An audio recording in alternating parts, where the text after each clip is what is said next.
notre Père, créateur de toutes les créatures, y compris nous-mêmes, chacun de nous, et qui nous envoie aussi des bons esprits, des guides spirituels, un guide spirituel pour chacun de nous, pour nous aider, pour nous assister, à ce que nous puissions, par l'usage de notre libre arbitre et de notre volonté, trouver le chemin vers l'évolution de notre âme, vers le bonheur. Et nous le remercions pour cette occasion de pouvoir être réunis tous les dimanches matins pour ce cours, pour étudier la philosophie spirit que nous a légué un autre missionnaire qui était Allan Kardec, que nous puissions bien comprendre cette philosophie, qui est une philosophie de vie, la mettre en pratique sur nous-mêmes, donner l'exemple autour de nous, et ainsi apporter notre petite pierre à l'édifice d'un monde meilleur dont le monde a tant besoin aujourd'hui. Et nous espérons que ces lectures et ces réflexions puissent également être utiles pour les esprits qui pourraient se trouver parmi nous ce matin. Voilà, donc aujourd'hui nous sommes le 6 avril, on va attaquer le module de la réincarnation. Donc si on refait l'historique depuis le début, on a fait une introduction sur le spiritisme, on a vu les preuves de l'existence de Dieu et les attributs de la divinité. On a vu aussi l'existence et la survie de l'esprit. Oui, nous avons une âme et elle survit après la mort. On a vu, donc c'était la semaine dernière, que ces âmes, l'âme des morts peut se communiquer à l'âme des vivants par le phénomène qu'on appelle la médiumnité, mais beaucoup plus que ça. C'est-à-dire que les esprits influencent pratiquement toujours sur nos pensées et nos actes, beaucoup plus qu'on ne le pense. Voilà. Et donc aujourd'hui, on va voir l'âme, une fois qu'elle est dans le monde spirituel, qu'est-ce qu'elle fait? Est-ce qu'elle y reste? Ben non, à un moment donné, elle va décider de se réincarner, de revenir sur Terre. Et donc, on va voir comment et pourquoi. Donc aujourd'hui, on va parler du thème fondement et finalité de la réincarnation. Qu'est-ce que c'est que la réincarnation? Pourquoi il y a la réincarnation? Et à quoi elle sert? D'accord? Alors, voilà. Donc, on va faire le lien entre la doctrine de la réincarnation et la manifestation de la justice divine. Alors là, vous voyez le mot doctrine. On dit doctrine de la réincarnation. Donc, doctrine, ça ne veut pas dire endoctrinement. C'est un mot qu'il faut bien comprendre. Une doctrine, c'est tout simplement une idée qui est partagée par un certain nombre de personnes. Voilà, c'est une doctrine. Alors que endoctrinement inclut beaucoup plus de choses, genre lavage de cerveau, etc. Et donc le mot endoctrinement, il est beaucoup plus péjoratif. Enfin, il est péjoratif, alors que le mot doctrine, en fait, il est neutre. Et la manifestation de la justice divine, donc on verra que le fait de pouvoir se réincarner, c'est une occasion que la divinité, que Dieu nous donne pour qu'on puisse justement avancer, évoluer. Donc, ça fait partie de ces bénédictions, de ces lois naturelles qui en fait sont là pour nous aider. On va expliquer aussi la relation de cause à effet, les liens de cause à effet, ou l'action et la réaction dans le processus de réincarnation. Et on va aussi citer les finalités, donc le but, à quoi sert la réincarnation. D'accord? Alors, je suis désolé, je mets la main, il y en a encore pour quelques minutes que le soleil passe sur le bord de la fenêtre. Sinon, je ne vois pas bien l'écran qui est de ce côté-là. Alors, la doctrine de la réincarnation, c'est-à-dire celle qui consiste à admettre pour l'homme plusieurs existences successives, est la seule qui réponde à l'idée que nous nous faisons de la justice de Dieu à l'égard des hommes placés dans une condition morale inférieure, la seule qui puisse nous expliquer l'avenir et asseoir nos expériences, puisqu'elle nous offre le moyen de racheter nos erreurs par de nouvelles épreuves. La raison nous l'indique et les esprits nous l'enseignent. Alors, dans l'historique, quand Kardec, il écoutait, il regardait, il analysait les messages des esprits, ils tombaient sur des messages où les esprits disent, non, ben, on se réincarne, on s'est réincarné, on a eu plusieurs vies, etc. Et Kardec, au début, il était sceptique par rapport à ça. Il a dit non, non, bon, que l'esprit existe, tu veux bien, mais alors qu'il se réincarne, là, ça va trop loin. Hein. Donc au début, ça contrariait ses idées personnelles. Hein. L'idée de réincarnation contrariait ses idées personnelles. Maintenant, les esprits, évidemment, quand ils ont perçu, ils le savaient, quoi. Hein, ils sont venus justement lui apporter des éléments explicatifs. Hein. Voilà pourquoi la réincarnation existe. Hein, et voilà à quoi elle sert. Et effectivement, donc là, dans ce texte qu'on vient de lire, Kardec montre qu'il a bien compris cette justice, hein, qui est derrière la réincarnation. Hein, parce que si on met la réincarnation de côté et on suppose qu'on n'a qu'une seule vie, d'accord, ben, regardez autour de vous. Vous en avez qui naissent dans des bidonvilles, les autres dans des châteaux. Vous en avez qui ont une santé très fragile et d'autres qui ont une santé de fer. Hein. Vous en avez qui vivent quelques jours ou quelques mois et d'autres qui vivent presque un centenaire ou même plus qu'un centenaire. Vous en avez qui ont beaucoup de facilité dans l'apprentissage et tout, d'autres qui ont beaucoup de difficultés. Donc, si on voulait raisonner que sur une seule vie, hein, il y aurait des motifs légitimes pour se dire, ben, c'est pas juste hein, qu'il y en a qui naissent dans la misère et les autres dans l'opulence. Hein, parce qu'il n'y en a qu'une seule vie, on n'arrive pas à réconcilier ce qu'on observe autour de nous hein, par rapport à cette justice de Dieu. Hein. Dieu ne serait pas juste de donner à un une vie de misère pendant toute sa vie, à un autre une vie de facilité pendant toute sa vie. Ce serait injuste. Hein. Moi, je serais dans la vie de misère, je serais le premier à lever ma main pour réclamer en disant Dieu, t'es pas juste, tu m'as mis dans la misère et regarde les autres, là, ils ont toutes les facilités qu'ils veulent. D'accord? Donc, on sent qu'il y a un problème hein, quand on raisonne que sur une seule vie. Par contre, si on raisonne sur plusieurs vies, tout change. Hein. C'est-à-dire que celui qui naît dans la misère aujourd'hui peut naître dans l'opulence, et celui qui naît dans l'opulence peut naître dans la misère dans la vie prochaine. Voyez, celui qui a un corps sain et qui vit 100 ans, ben, dans la vie suivante, il peut avoir un corps souffreteux et mourir aussi tout petit, tout jeune. Hein. Et donc, quand on raisonne sur plusieurs vies, ces injustices qui apparaissent quand on raisonne que sur une seule vie, ben, elles disparaissent. D'accord? Elles disparaissent. Et donc, ça, c'est un grand argument philosophique hein, en faveur de la réincarnation. Dieu est infiniment juste, hein, donc il ne peut pas, comment dire, il doit traiter tout le monde de façon égale, il doit traiter toutes ces créatures de façon juste et pas en défavoriser certaines et en favoriser d'autres. Ce serait justement le contraire de la justice. Hein. Mais avec la réincarnation, cette injustice apparente s'efface. Hein, elle s'efface.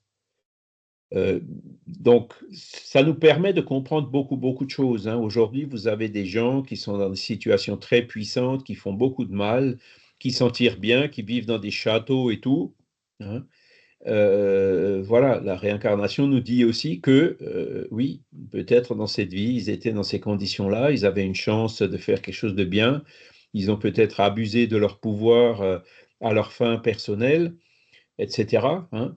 Mais après, on se pose la question, qu'est-ce qui va se passer dans leur prochaine vie? Est-ce qu'ils auront que des réincarnations comme ça? Hein, c'est ce qu'on verra un peu plus loin, et ben, probablement pas, hein, puisque le fait d'avoir abusé de leur pouvoir n'a pas permis à leur esprit d'évoluer, hein, notamment sur le plan moral, d'évolution morale. Hein.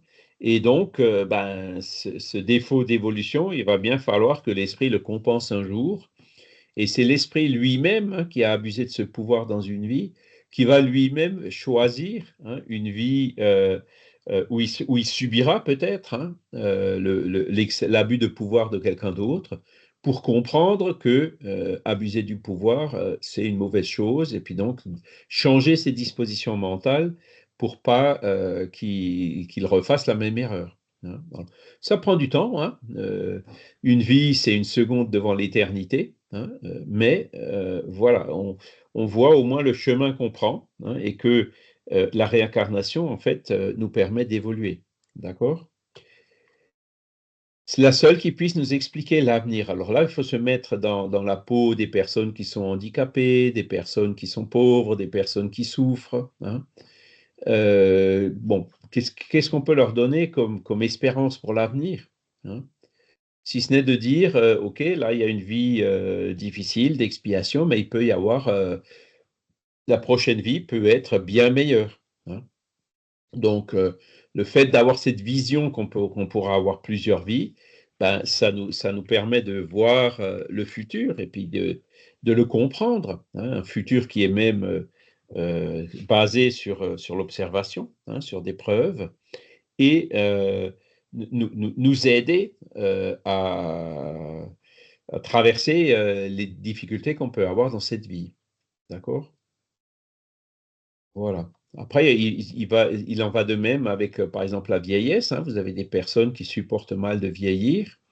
Bon, Léon Denis, lui, a une position sur la vieillesse qui est complètement différente. Hein. Il dit que c'est la plus belle période de la vie humaine. Hein. Et il explique les raisons, bah, notamment dans alors, c'est pas le problème d'être la destinée, la vieillesse, il me semble que c'est sur la loi circulaire, c'est dans la grande énigme qui parle beaucoup de la vieillesse en nous montrant justement les avantages de la vieillesse, quand le corps ne peut plus, quand on se tourne plutôt vers les réflexions, etc. Hein. Et donc, avec aussi cet espoir, cette vue que on va quitter ce corps et par la réincarnation revenir dans un corps tout neuf, quoi. Hein. Donc que la vieillesse, c'est une phase de la vie, c'est une phase justement de cette évolution, mais qu'après, on reviendra dans un nouveau corps. Donc tout ça, ça nous donne une vue, ça nous donne des raisons d'être optimiste, hein, par rapport à la vie. Hein. On n'a pas qu'une seule vie.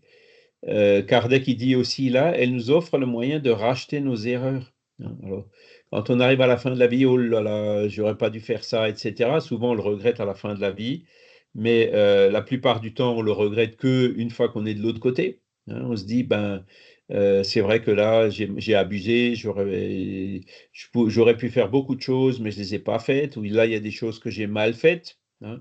Qu'est-ce que je vais devenir, hein? Alors pour les catholiques, on dit ben, on peut tomber en enfer et y rester pour un moment, hein, pour l'éternité. Ben, le spiritisme et la réincarnation ne disent pas ça du tout. Ils disent, OK, on a fait des erreurs, mais on peut revenir pour racheter ces erreurs, pour réparer les torts qu'on a pu commettre. Vous voyez? Et d'un autre côté, si on a bien utilisé cette vie, on va se retrouver dans le monde spirituel avec la conscience tranquille et préparer pour la prochaine vie, OK, l'étape suivante. Hein, quel est le prochain pas dans l'évolution qu'on veut donner dans la prochaine vie. Vous voyez? Tout ça, c'est grâce à la réincarnation, d'accord? Ce qu'on peut aussi dire par rapport à la réincarnation, c'est que dans une vie, on évolue, on s'améliore. Hein. Moi, ça m'arrive souvent de regarder ce que je disais, ce que je pensais quand j'étais jeune, adolescent et tout, ce que je faisais aussi, et de voir aujourd'hui, hein, une quarantaine d'années plus tard, où est-ce que j'en suis, hein, ou une cinquantaine d'années plus tard, où est-ce que j'en suis.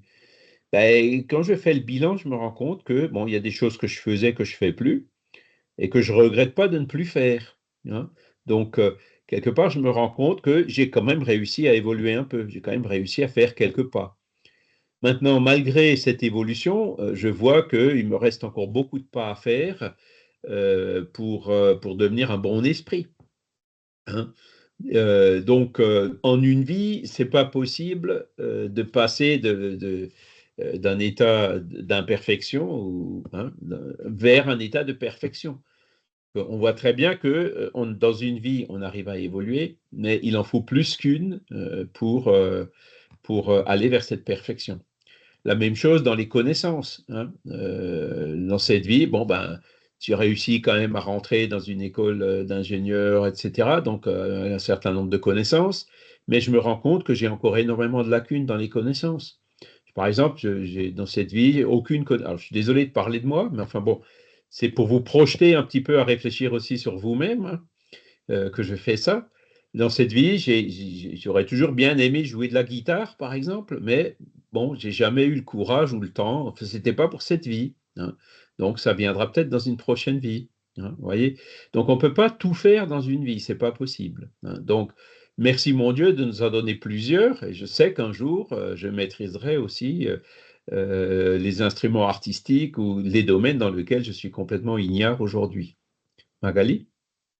C'est vraiment intéressant ce que vous dites parce que je trouve que c'est difficile d'accepter qu'on prend conscience voilà, de cette nécessité de progrès sur tous les domaines, hein, intelligence, connaissance, moralité, etc. Culture, voilà, vous parlez de musique, et d'accepter que bah, c'est pas dans cette vie qu'on va tout transcender et tout enfin atteindre le niveau forcément, sans parler de la perfection, mais le niveau supérieur forcément dans cette vie.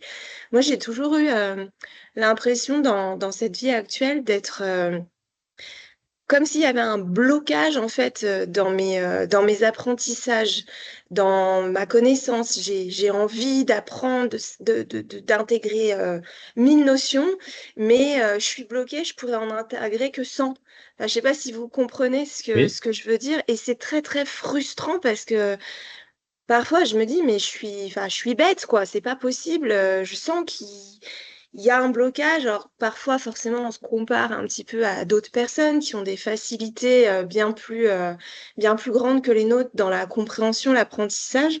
Et quelque part, on se dit, mais pourquoi? Enfin, qu'est-ce qui explique que moi, dans cette vie, bah, j'ai ces difficultés-là, je me bats pour les dépasser, mais j'y arrive pas. Enfin, je sais pas si vous comprenez ce que je veux dire, cette espèce de Mais tout à fait, frustration. ouais. Mhm. Tout à fait. Maintenant, c'est là où il faut rester, entre guillemets, raisonnable et se dire, Mm. bon, je voudrais en faire 1000, mais j'ai réussi à en faire 100. Ah, bah Ouais. c'est déjà ça, parce que 100 fois 10, ça fait 1000. Donc, on arrivera tous, vous arriverez aussi à faire les 1000 choses. Mais il faut rester raisonnable, justement, en se disant que 1000 choses d'un coup, ça ira pas, donc autant y aller petit à petit, hein. C'est En comme fait. quand on se fait une liste dans la journée, vous savez, Ah où oui, on est oui, bah avec oui. 1 million de trucs à faire, puis on est toujours déçu parce qu'à la fin de la journée, on n'a pas, on n'a pas fait ce qu'on voulait. Ouais, C'est ouais. difficile, ça, d'être raisonnable. C'est vrai, mais bon, après, moi, il y a des périodes où j'ai noté 10 choses à faire dans la journée. À la fin de la journée, j'en ai fait aucune des 10. Ouais, Là, c'est c'est vrai. assez frustrant, c'est vrai. Mais quand ce petit papier reste perdu sur un coin de bureau et que je le relis 6 mois après, je me rends compte que les 10 choses, j'ai fini par les faire. Mm. Hein, c'était pas en un jour, hein, c'est là où il faut relativiser un petit peu la notion du temps, Ouais, en se c'est vrai. disant que voilà, l'essentiel c'est de maintenir la volonté pour faire les choses. Maintenant, alors, dans la biographie de Camille Flammarion, il faudrait que je fasse une conférence sur sa biographie en français, puisque je l'ai faite déjà en anglais et en portugais, mais pas en français, et pourtant là, ça va être ce centenaire de sa mort. Lui, il disait toujours, c'était ça, quoi. Et à la fin de la journée, il regrettait de ne pas avoir pu faire le dixième de ce qu'il voulait faire. Et pourtant, il est quand même devenu Camille Flammarion, hein, Mm. qui a écrit des dizaines de milliers de pages en astronomie, en spiritisme, en phénoménologie, etc. Voilà, il n'a jamais réussi à faire tout ce qu'il voulait faire, mais il a réussi à faire plein de choses quand même, hein. Et c'est ça Enfin, qu'il faut, hein, oui, c'est qu'il faut garder voir. le cap, hein. Mais c'est vrai qu'il y a une forme de presque de culpabilité de se dire bah j'en ai pas fait assez, j'ai pas répondu à mes promesses, à mes responsabilités, j'ai pas tenu mes responsabilités. Et c'est difficile de pas être dans cette culpabilité constante et de voir Oui. l'effort qu'on fait réellement et ce qu'on met en place quand même, ouais. Alors c'est là où, quand vous rentrez dans la culpabilité, vous allez trop loin. Ouais. Parce que la culpabilité, en fait, ben, au lieu de faire 5 choses sur 10, vous en ferez que 3 ou 2. La Hmm. culpabilité vous freine, hein. Elle vous bloque. J'ai eu, et voire même les sentiments de culpabilité, souvent vous attirez des esprits qui cherchent un peu à vous mettre les bâtons dans les roues, Et quand vous avez un sentiment de culpabilité, vous leur laissez un accès un peu plus fort, hein. Mais il faut Donc, il ne faire faut pas être attention. dans la culpabilité en disant, bon, je fais ce que j'ai fait ce que j'ai pu, je vais continuer à faire ce que je peux, le mieux que je peux.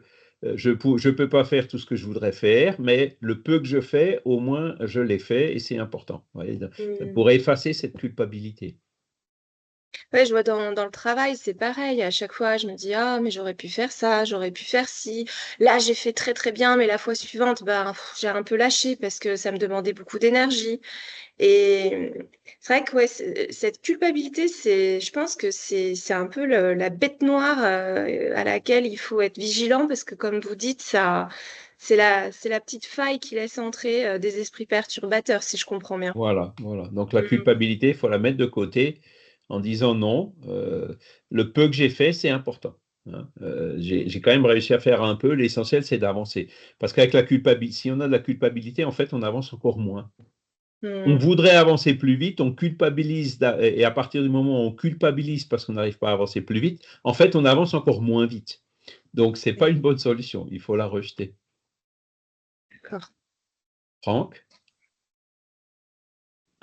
Oui, une petite réflexion au sujet de la réincarnation. C'est vrai que, enfin, personnellement, je considère que c'est une doctrine, ça fait partie de la doctrine spirit et c'est une doctrine qui est très importante pour, j'allais dire, essayer de comprendre globalement l'évolution de l'âme à travers différentes vies par rapport à l'échelle spirit.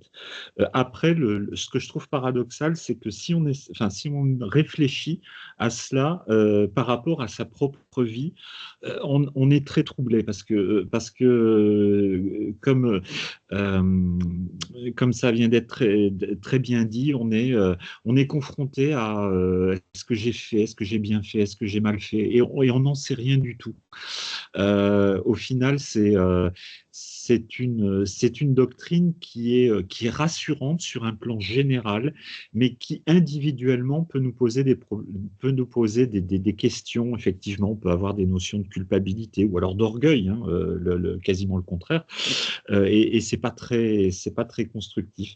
Il y a une histoire, moi, que j'ai entendue, je ne sais pas si vous la connaissez, mais alors c'est une histoire qu'on trouve dans la tradition du judaïsme, hein. Dans le judaïsme, la réincarnation a toujours été acceptée, hein. Elle a été virée par l'Église officielle, mais elle fait partie entièrement du judaïsme, ce qu'on appelle le Gilgul. Et il y a une histoire qui est charmante, en fait, qui dit que chaque âme, avant de s'incarner, a choisi un programme de vie.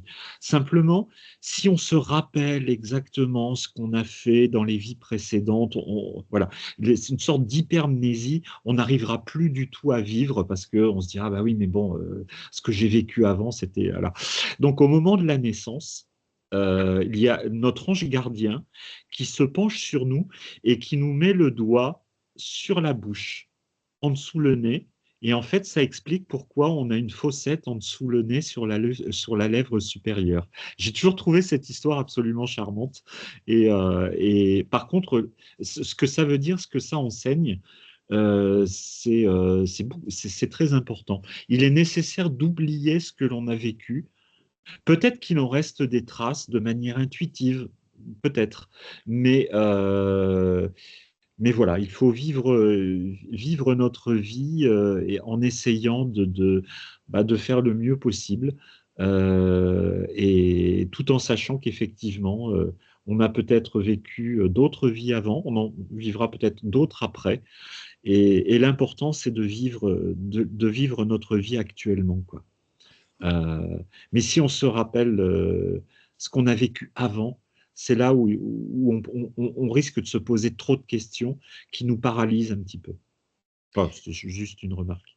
Non, mais c'est une belle histoire, en fait, je la connaissais pas, mais effectivement, dans le dialogue entre Jésus et Nicodème, hein, Oui, Jésus dit clairement à Nicodème, quoi, mais toi, tu es maître de la loi et tu connais pas ces choses-là, hein, qu'il faut renaître de l'eau et de l'esprit, etc.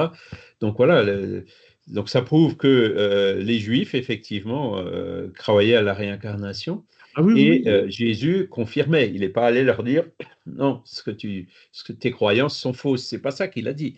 Il a Ouais. dit le contraire. Il a confirmé. Hein. Tout à fait. Et il y a Et donc, l'extrait je crois que c'est dans Jean, toute cette polémique autour de Jean-Baptiste, où les pharisiens viennent lui nomment, est-ce que tu es Élie, c'est ça. est-ce que tu es le prophète qui est revenu? Non, cette notion, elle est totalement, elle fait partie totalement de l'enseignement. De Jésus, quoi.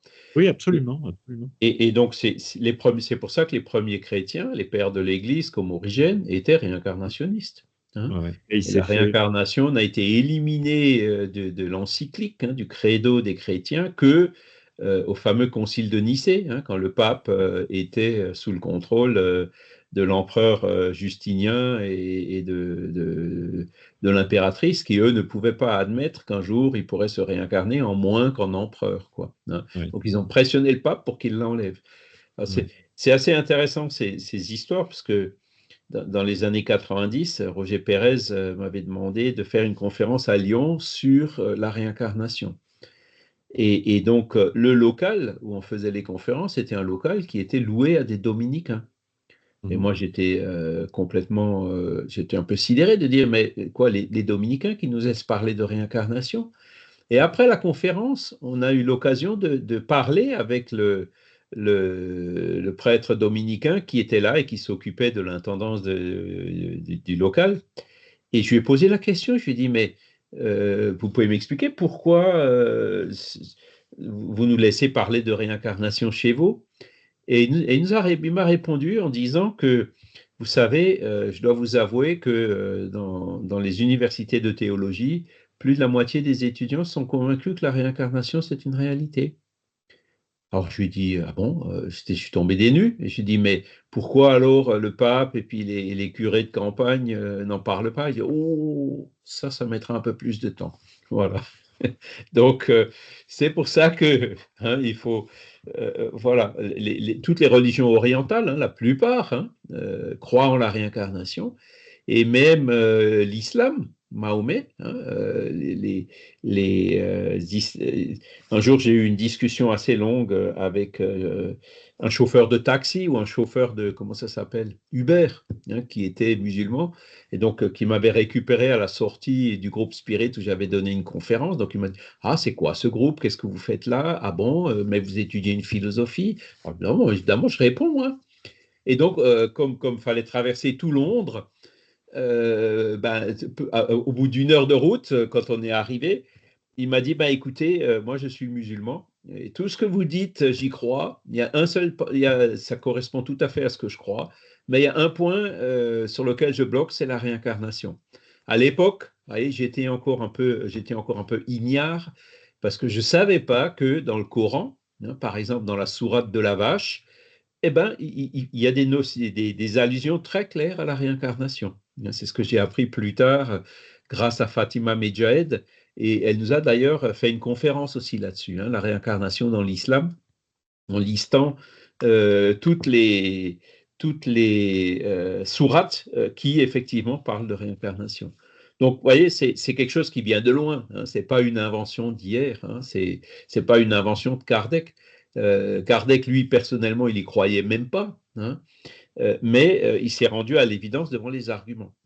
Et donc, vous voyez, c'est un sujet qui est assez important. Je vais remettre le programme parce que aujourd'hui, donc, on parle les fondements et la finalité. Mais vous voyez, il y a 4 modules. Hein.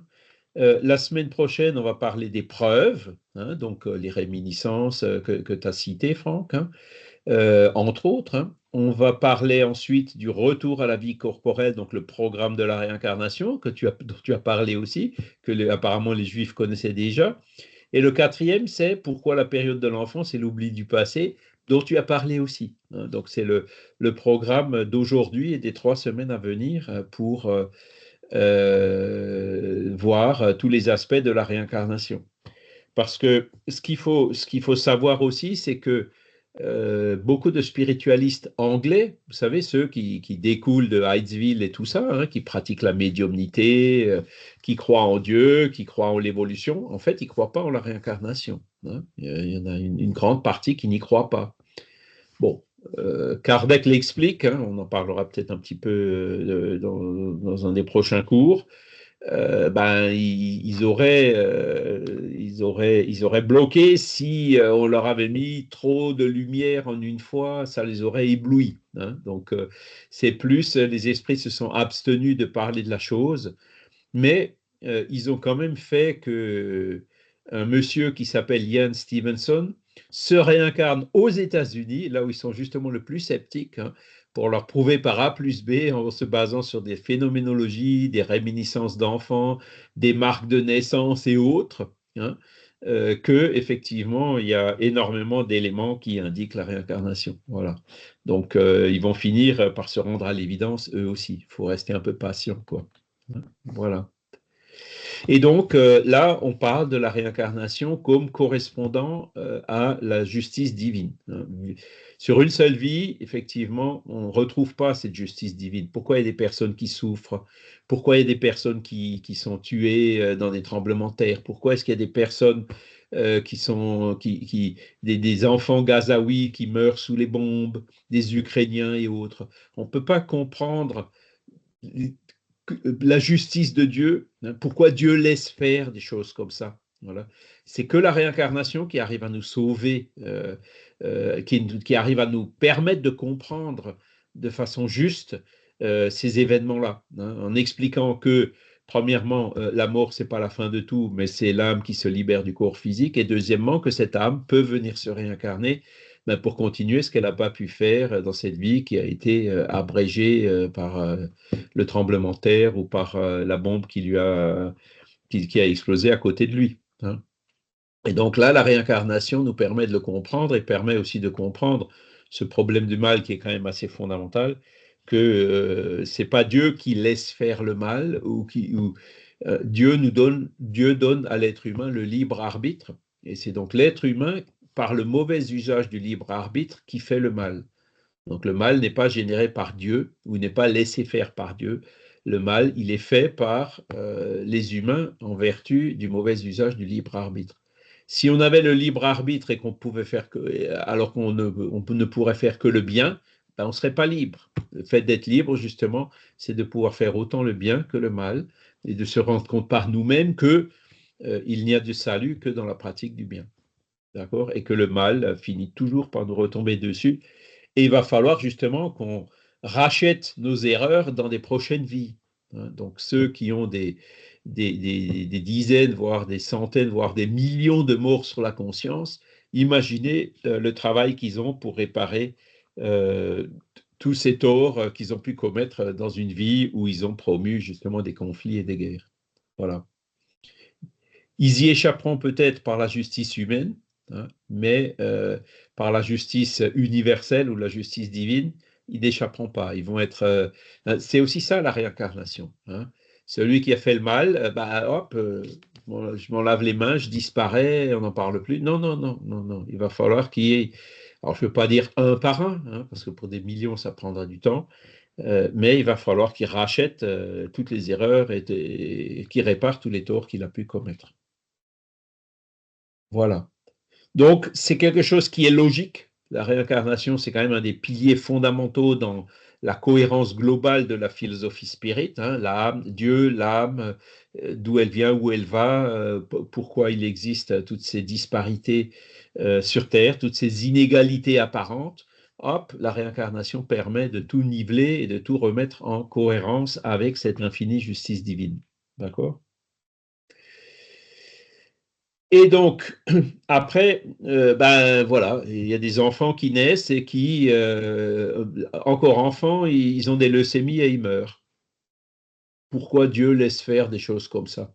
Pourquoi ces enfants, ils ont des leucémies? Pourquoi ils ont ces maladies-là? Pourquoi ils meurent en bas âge, hein? Eh bien, là aussi, grâce à la réincarnation, on peut avoir des éléments de compréhension, d'accord? Parce que c'est la phrase suivante, hein, si on admet la justice de Dieu, on doit admettre que tout est fait à une cause, hein. Donc, cette leucémie doit avoir une cause. Et en l'occurrence, une leucémie chez un enfant, la cause n'est pas dans cette vie, puisque l'enfant, quand il a une leucémie à 4, 5, 6 ans, il n'a rien pu faire dans cette vie qui demande cette leucémie. Et pourtant, cette cause existe. Donc, si elle n'est pas pendant cette vie, c'est que la cause, elle est dans une vie antérieure. D'accord? Et donc, c'est ça qui permet aussi donc d'expliquer ces aberrations apparentes d'enfants qui meurent ou des gens qui n'ont rien fait de mal et qui pourtant, à qui il arrive des choses terribles. Eh ben, voilà, quand la cause n'est pas dans cette vie, il faut la chercher dans une vie, dans une autre vie. Par contre, le plus souvent, ben, le cancer du fumeur, la cause, elle est généralement dans cette vie. Même si il y a des gens qui développent un cancer du fumeur alors qu'ils n'ont jamais fumé ou qu'ils n'ont même pas eu de tabagisme passif. Et là, on peut se dire, bon, ben, la cause, c'est parce que son père-esprit est resté marqué d'un épisode de fumeur dans une vie passée et qu'il a ramené dans cette vie cette fragilité. Voyez. Donc, on peut aussi expliquer ce genre de choses. Mais bon, après, l'alcool, la drogue, voilà, il y a plein de maladies quand même, dont l'obésité, l'artériosclérose, les crises cardiaques. Le plus souvent, la cause, elle est dans cette vie. Christiane? Oui, je voulais juste dire pour le petit qui s'en va prématurément, ça peut être aussi une leçon pour les parents. Ben, c'est toujours une leçon pour les parents. Mettez-vous dans la place d'un parent si vous avez un enfant avec une leucémie et que vous le voyez partir. C'est dur pour les parents, hein. Mais effectivement, l'enfant, ça lui permet comment dire, que son père-esprit draine toutes ces impuretés qu'il avait, qu'il a ramenées des vies passées dans ce petit corps. Hein. Donc, une fois drainé toutes ces imperfections, ben, son père-esprit sera sain, il pourra se réincarner sans avoir ces maladies. Donc, c'est utile pour l'enfant, mais c'est aussi utile pour les parents parce que, bon, alors, vous avez des parents qui réagiront bien ou mal. Hein. Moi, j'ai connu ben, dans ma famille, hein, il y a un oncle et une tante qui ont perdu deux enfants qui étaient pratiquement morts-nés. Et donc, ils l'ont pris assez mal. Hein. Mon oncle, en tout cas, il a dit, moi, plus jamais je vais rentrer dans une église. Il s'est révolté contre Dieu, etc. Il n'a plus jamais voulu entendre parler. Voilà. Mais à côté de ces cas-là, vous en avez d'autres hein, qui euh, ouvrent les yeux, qui cherchent à comprendre et qui trouvent. Et donc, grâce à cet événement douloureux dans leur vie, ça leur a permis à eux aussi d'avancer, de comprendre des choses. Voyez. Et pour terminer l'histoire de mon oncle, quand il était décédé, ben, il était resté un peu coincé chez lui, quoi. Hein. Et dans une réunion d'assistance aux esprits souffrants, ben, il est venu. Hein. Et devinez qui c'est qui est venu le chercher? Ben, c'était un de ses enfants qui était mort en bas âge. Voilà. Et donc, ça lui a permis de comprendre, et dit maintenant j'ai compris, et donc de continuer son chemin. Hein. Voilà. Donc, tout a toujours une utilité. Hein. Tôt ou tard, hein, on finit par se rendre compte et par comprendre ces lois de la nature. Hein. Et quand on ne les comprend pas, il nous arrive de penser qu'elles sont injustes. Mais en tant que spirit, et c'est pour ça qu'on a commencé par Dieu, si Dieu existe, il doit être infiniment juste. Donc, si on voit quelque chose qui est injuste, se révolter contre Dieu, c'est une erreur, parce qu'on se révolte contre une incompréhension qu'on a. Hein. Comme Dieu, il est infiniment juste, il y a forcément une explication qui est juste, même pour quelque chose qui est apparemment injuste, et apparemment justement parce qu'on ne le comprend pas. D'accord? Ça nous aide, là aussi, à ne pas se révolter. Hein. Et quand on ne se révolte pas, la révolte ce n'est pas une bonne conseillère. Hein. On finit par faire d'autres erreurs, on avance moins, etc. On perd nos moyens quand on est révolté. Non, si on reste calme et serein et qu'on cherche à comprendre, on arrivera à avancer beaucoup plus. Franck? Oui, c'est vrai que c'est un sujet qui est essentiel et qui interroge même les spirites. Moi, j'ai vraiment une grande affection pour Camille Flammarion, d'abord pour toute son œuvre et puis aussi pour j'allais dire, l'honnêteté de ses questionnements personnels. Dans son œuvre majeure qui s'appelle La mort et son mystère, qui a été réédité d'ailleurs, hein, les 3 volumes en un seul, je conseille, alors c'est un pavé, hein, ça fait presque 800 pages. C'est À 500 la pages par volume, hein, en fait. Ouais, quasiment, oui. Ouais. Et il termine son livre, donc après la mort, c'est vraiment à la fin du livre, hein, où il va s'interroger, se poser des questions sur la réincarnation, sur le sens de la vie, et en posant l'objection que je crois que si on est honnête, on se l'est tous posé, à savoir en fait que on a vu des gens et on se dit, mais ces gens n'ont vécu pour rien, quoi. Enfin, ce que je dis encore, c'est très édulcoré par rapport à ce qu'il écrit, hein, puisqu'il va parler de gens qui vivent dans une ignorance crasse, qui ne font aucun effort pour sortir de l'alcoolisme, de toutes les tares. Voilà, en fait, il constate ce qu'il voit. Mais c'est vrai que ce sujet, il est, euh,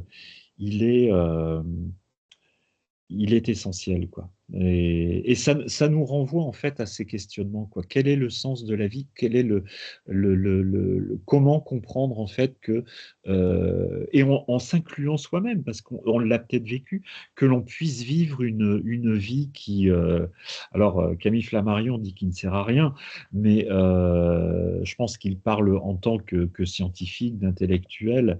Euh, voilà, il termine, je lis, hein, il dit, mais que seront tous tous ces gens-là, le lendemain de leur mort?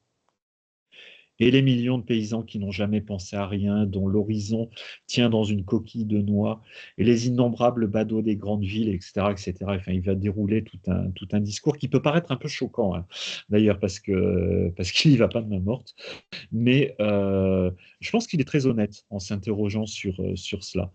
Euh, Et ça nous renvoie en fait à notre propre questionnement par rapport à, oui, effectivement, qu'est-ce qu'on a fait dans notre vie, quoi. Ben, c'est ça. Et donc, on est tous là, on s'est réincarné pour évoluer, mais parfois, ben, le programme qu'on a prévu de faire, on ne le fait pas. Et dans ce cas-là, qu'est-ce qui se passe? Eh ben, on reste stationnaire. On n'évolue pas ou on évolue très peu. Une chose aussi on le verra dans les cours suivants, c'est que on peut pas, l'âme ne peut pas régresser, hein. Ce qu'on a acquis, on ne le perd, l'âme ne le perd pas. L'évolution, elle est toujours positive ou nulle, hein. Eh ben, c'est vrai qu'aujourd'hui, il y a des millions, des milliards même de personnes qui évoluent très peu dans leur vie, hein. Notamment ces exemples que cite Camille Flammarion, ceux qui tombent dans les vices, ceux qui... Mais ce qu'on peut voir avec le recul aussi, c'est que l'âme, celle qui a pas la volonté pour entreprendre, pour travailler, pour évoluer, hein, ben, il faut qu'elle passe par des périodes de stagnation, et parce que c'est grâce à ces périodes de stagnation qu'elle va finir par s'en lasser, et ça va la motiver justement pour dire, bon, ben là, ça suffit, j'ai quand même envie d'avancer un peu. Vous voyez? Et si nous, dans notre vie, ben, on cherche à avancer, même si on avance un tout petit peu, eh ben, on n'aura pas perdu notre temps, hein. C'est ça qui est fantastique. Même s'ils sont restés stables, et qu'est-ce qu'ils deviennent après la vie? Malheureusement, Flammarion, il n'avait pas nos solars, hein, mais aujourd'hui, on a quand même quelques idées, ou même Flammarion avait déjà des idées, parce que la deuxième partie du Ciel et l'enfer de Kardec le dit aussi, hein. Il parle des existences nulles, des existences où l'âme n'a vraiment pas avancé. Mais il montre aussi que l'âme, après une existence comme ça, ben, elle s'en rend compte et elle le regrette, hein. Et donc, le message pour nous, c'est ça, c'est de dire, OK, on est vivant, profitons-en, apprenons, travaillons sur nos défauts, on n'arrivera pas à les éliminer du jour au lendemain, mais faisons quelque chose pour avancer un peu. Et c'est ça le but du spiritisme, hein, c'est de nous encourager à avancer, à évoluer, à devenir meilleurs. Et à force que les humains deviennent meilleurs, ben, l'humanité, les sociétés deviendront aussi meilleures, hein. Et le mal finira par s'atténuer, voire à disparaître de la Terre. On n'en est pas encore là, mais c'est le chemin qu'il faut suivre, hein. Alors, il y a un petit détail dans ce paragraphe-là, hein, qu'est-ce que le spiritisme? En toute chose, la cause doit précéder l'effet. Ah, c'est l'avis, ça c'est l'avis de Kardec, hein, ce n'est pas les esprits qui l'ont dit. Effectivement, aujourd'hui, même encore aujourd'hui dans la science, la cause doit précéder l'effet. Mais la mécanique quantique, elle est un peu en train de mettre le bazar là-dedans, hein, et notamment Philippe Guillemont, hein, dont je vous ai déjà parlé, parce que lui, il admet la rétrocausalité, c'est-à-dire le futur qui influe sur le présent. Donc, ça veut dire que la cause ne précède pas toujours l'effet, elle peut suivre l'effet. Alors, c'est un peu paradoxal, hein. C'est des idées qu'il lance. C'est vrai que la notion du temps, elle est en train d'être profondément chamboulée. Il ne faut pas qu'on oublie que nous, ici, ben, la réincarnation, c'est un temps linéaire, hein. Demain, j'aurai un jour de plus qu'aujourd'hui. Dans un an, j'aurai un an de plus qu'aujourd'hui, hein. Ça, on n'y échappera pas. Ce serait bien qu'on puisse inverser le temps et puis au lieu de vieillir, rajeunir, mais il n'y a personne qui a encore réussi à inventer ça, hein. Donc, voilà. Quand on raisonne de façon simple, c'est Kardec, il a raison en disant la cause, du moins au niveau macroscopique, doit toujours précéder l'effet. Mais là où Philippe Guillemont, il a quand même raison, hein, c'est ce que je vous dis toujours, hein, des objectifs qu'on peut avoir pour le futur ou un programme qu'on a fait pour notre réincarnation avec différentes étapes, celui-là, on l'a fait dans le passé pour un instant futur. Et cet instant, et donc donc c'est une décision qu'on a prise dans le passé concernant un événement futur. Celui-là, oui, va influer sur notre présent. Mais par le fait qu'il y a une décision passée par rapport à cela. Vous voyez? Bon, après, en mécanique quantique, c'est un peu plus compliqué, hein. Il y a les particules, comment ils disent, en fait, on crée une paire d'électrons, hein, qui se séparent. Et quand on observe quelque chose sur une particule, on observe exactement la même chose sur l'autre, alors qu'en fait, les particules sont à une distance où elles ne peuvent pas se communiquer instantanément. Donc, elles se communiqueraient plus vite que la vitesse de la lumière, hein. Donc, il y a des expériences comme ça en mécanique quantique qui remettent assez fondamentalement en cause la question du temps. Vous avez des physiciens qui disent le temps n'existe pas. Il existe pour nous, hein. L'horloge, le temps qu'on voit passer, à la fin de la journée, oh là, il est déjà 8 heures, je n'ai pas fait ce que je voulais faire. Malheureusement, le temps, il pèse quand même encore sur nous, hein. Mais voilà, dans le monde spirituel, on sait que la notion du temps, elle est complètement différente. Voilà, c'est un petit détail. Quel est le but de la réincarnation? Livre des Esprits, question 167. Alors, expiation, aïe aïe aïe, ça c'est le mot qui fait mal. Amélioration progressive de l'humanité, sans cela, où serait la justice? Alors, expiation, bon, ben voilà, on a aussi des exemples, hein, le fameux livre que Jean-Pierre Pipineau il a, hein, Je me suis tué, qu'est-ce qui s'est passé après, hein, qui raconte l'histoire d'une jeune femme qui s'est suicidée en ingérant un médicament. Et ce qui est intéressant, c'est que bon, elle montre les phases du suicide, le trouble, un peu comme dans Solar, hein, le suicide indirect d'André Louis qui avait abusé un peu sur un certain nombre de choses qui a raccourci sa vie. Et là, bon, quand le suicide direct qu'a fait cette dame, ça lui a aussi porté tort. Et ça a endommagé son père esprit. Et donc, au bout, quand elle a réussi à sortir de cette situation et qu'elle a réussi à se dire, bon, ben, ok, maintenant, qu'est-ce que je fais? Comment je vais continuer? Comment je vais me sortir de là? Elle arrive à la conclusion que ben, il va falloir qu'elle se réincarne. Mais comme son père esprit est resté atteint par le poison qu'elle a ingéré, elle sait que dans sa nouvelle incarnation, elle aura un cancer de l'œsophage ou de l'estomac assez jeune, hein, quand elle sera sortie de l'adolescence et jeune adulte. Donc là, on voit, elle s'est réincarnée pourquoi? Ben, l'expiation, en fait, c'est ça, hein. Mais est-ce que, bon, le mot expiation, il est un peu dur, mais en fait, elle s'est réincarnée en sachant qu'elle allait avoir un cancer, en sachant aussi que ce cancer allait drainer ses imperfections. En fait, le cancer allait guérir son père esprit. Vous voyez, c'est le cancer, en fait, guérit l'âme, guérit l'esprit, hein. La personne qui décède d'un cancer, le guide la réceptionne, l'accueille en sortie dans son retour au monde spirituel et lui dit, tu vois, ton cancer t'a guéri. Donc là, on a l'exemple que je vous donne, c'est justement pour voir ce mot expiation, le comprendre d'une façon un peu plus positive et en même temps, cet exemple explique qu'est-ce qu'elle a fait dans cette vie pour avoir ce cancer? Rien, mais elle l'avait fait dans une vie antérieure. Vous voyez? Et moi, mon cancer, le cancer que j'ai eu, c'est aussi ça. Hein, c'était pour drainer des impuretés de mon père-esprit. Hein. Bon, j'en suis pas mort, du moins pour l'instant. Hein, on verra bien quand il finira par retourner de l'autre côté un jour. Hein, on ne va pas rester emprisonné dans ce corps 107 ans encore. Hein. Mais voilà, pour moi, c'était clair. C'est comme ça que, vraiment que je l'ai ressenti. Hein. Donc, c'est ça qu'il faut comprendre sous le mot expiation. Hein.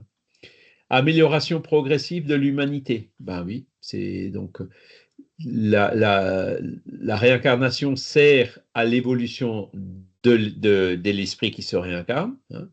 Et comme tous les esprits de l'humanité se réincarnent, si tous les esprits évoluent au fur et à mesure, mais il y a l'humanité entière qui va évoluer. Donc la société humaine, donc la Terre aussi qui va évoluer. Hein. Elle arrivera donc vers un monde de régénération, hein, où il y aura un meilleur équilibre entre le bien et le mal. Alors qu'aujourd'hui, on est dans un monde d'expiation et d'épreuve où le mal domine, malheureusement. Hein. Voilà. Sans cela, où serait la justice? Ben oui, si on a fait une erreur, il faut la réparer. Hein. On n'y échappe pas. On y échappe peut-être dans une vie, on échappe peut-être à la justice humaine, mais la justice divine, ou la justice naturelle, ou la justice universelle, appelez-la comme vous voulez, celle-là, on n'y échappera pas. D'accord? Et ça va dans les deux sens. Hein. On reçoit aussi les bénéfices de tout le bien qu'on a fait, va aussi finir par retomber sur nous, mais en bien. D'accord? Donc là, le premier but de la réincarnation, c'est l'évolution. Et l'évolution passe parfois par ces périodes d'expiation, hein, et par réparer les torts qu'on a pu commettre. D'accord? Et donc après aussi, comme on l'a dit tout à l'heure, compléter nos instructions, hein, comme le disait Magali, ou sur le domaine artistique, ou se réincarner aussi en homme ou en femme.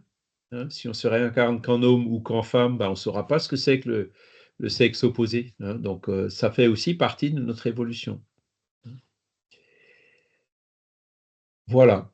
Et donc à chaque existence nouvelle, l'esprit fait un pas dans la voie du progrès.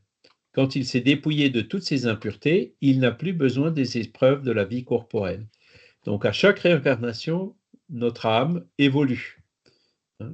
Donc positif ou nul. Hein. On peut stagner si on ne fait rien, si on perd notre temps. Hein. Mais si on travaille un temps soit peu, ben, on évoluera en fonction de ce qu'on aura travaillé. D'accord? Et donc, ben, on progresse, on progresse, on progresse. Et à un moment donné, bon, ben, quand on a atteint un certain niveau de progrès, hein, quand on s'est dépouillé de toutes nos impuretés, toutes, c'est beaucoup dire, hein, ou disons de la grande majorité de nos impuretés, on n'a plus besoin de se réincarner dans un corps physique. Parce que bon, un corps physique, c'est quand même lourdingue. Hein. J'aurais parlé de Végimont, on va aller à Végimont, ben, faut prendre la voiture, il faut rouler, ça dure 5 heures, faut s'arrêter en cours de route pour les besoins physiologiques ou pour manger. On trimballe quand même des boulets. Hein. Le corps physique, il n'y a pas que des avantages. Hein. Et puis, quand l'âge arrive, il y a l'arthrose, il y a... Hein, là, vous ne le voyez pas, mais j'ai une ceinture parce qu'il y a le mal de dos qui est revenu. Hein, parce que j'avais pris un tout petit peu de poids au Portugal et hop, les trucs reviennent. Bon, il faut quand même se le trimballer. Hein, voilà. Alors que la vie d'esprit, hein, on va aller à Végimont, hop, on y est. Rien que le fait d'y penser, on y est. C'est quand même beaucoup mieux. Hein. Donc, c'est ce qui nous attend. Hein, c'est ce qui nous attend. En passant peut-être par des intermédiaires ou dans des mondes où on se réincarne dans des corps qui sont semi-matériels, quoi, qui ne sont pas de la densité du corps physique qu'on a sur cette terre et au stade actuel de notre évolution. Et donc, ça nous motive à, OK, avançons pour arriver à ce stade le plus vite possible, pour plus être obligé de passer par ces douleurs, par ces souffrances, voir toutes ces guerres, etc. L'obligation pour l'esprit incarné de pouvoir à la nourriture du corps, à sa sécurité, à son bien-être, le contraint d'appliquer ses facultés à des recherches, de les exercer et de les développer. Son union avec la matière est donc utile à son avancement. Voilà pourquoi l'incarnation est une nécessité. En outre, par le travail intelligent qu'il opère à son profit sur la matière, il aide à la transformation et au progrès matériel du globe qu'il habite. c'est ainsi que tout en progressant lui-même, il concourt à l'œuvre du Créateur. Donc voilà aussi le but, la finalité de la réincarnation.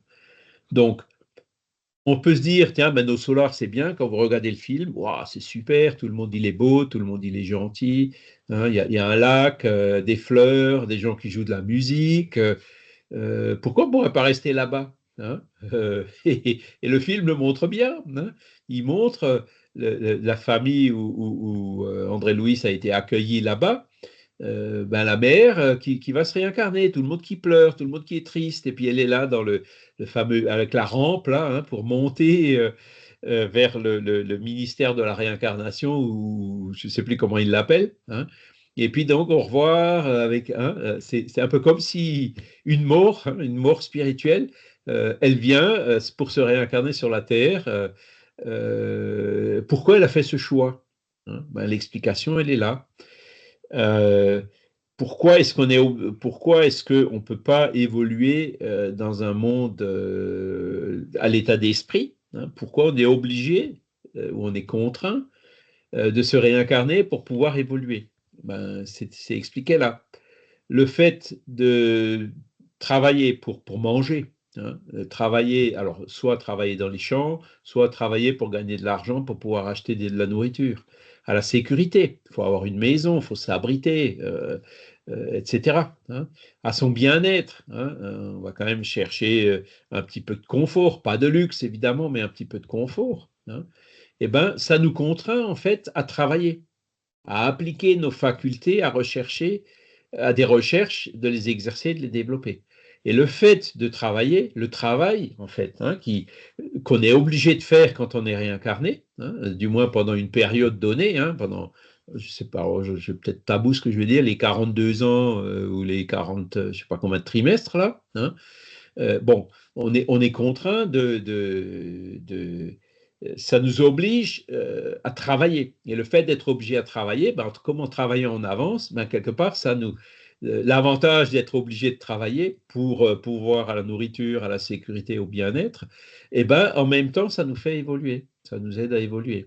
Voyez.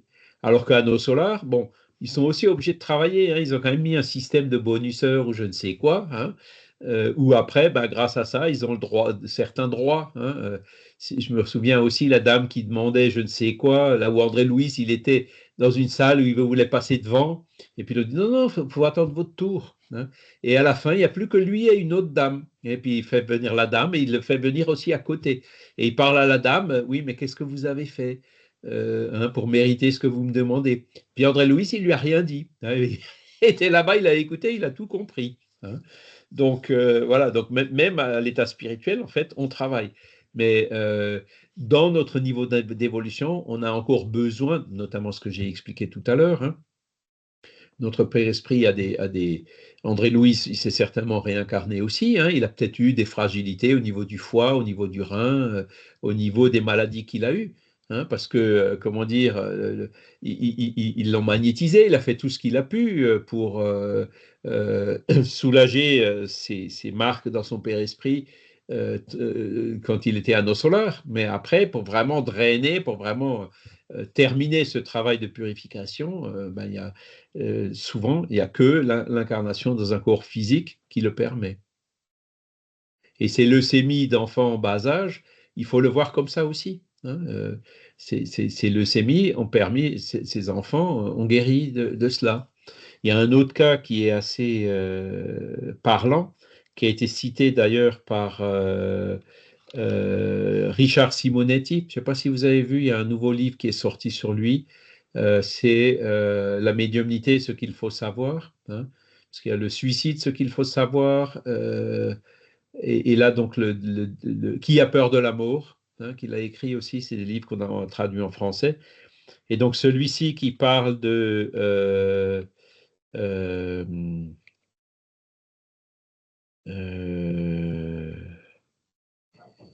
voilà, c'est cet auteur-là, en fait, il a dans le groupe Spirit dans lequel il travaillait à Bauru, il cite un cas au Brésil. En fait, l'avortement, jusqu'à présent, il est illégal. L'interruption volontaire de grossesse, sauf dans des cas particuliers d'anencéphale ou de viol.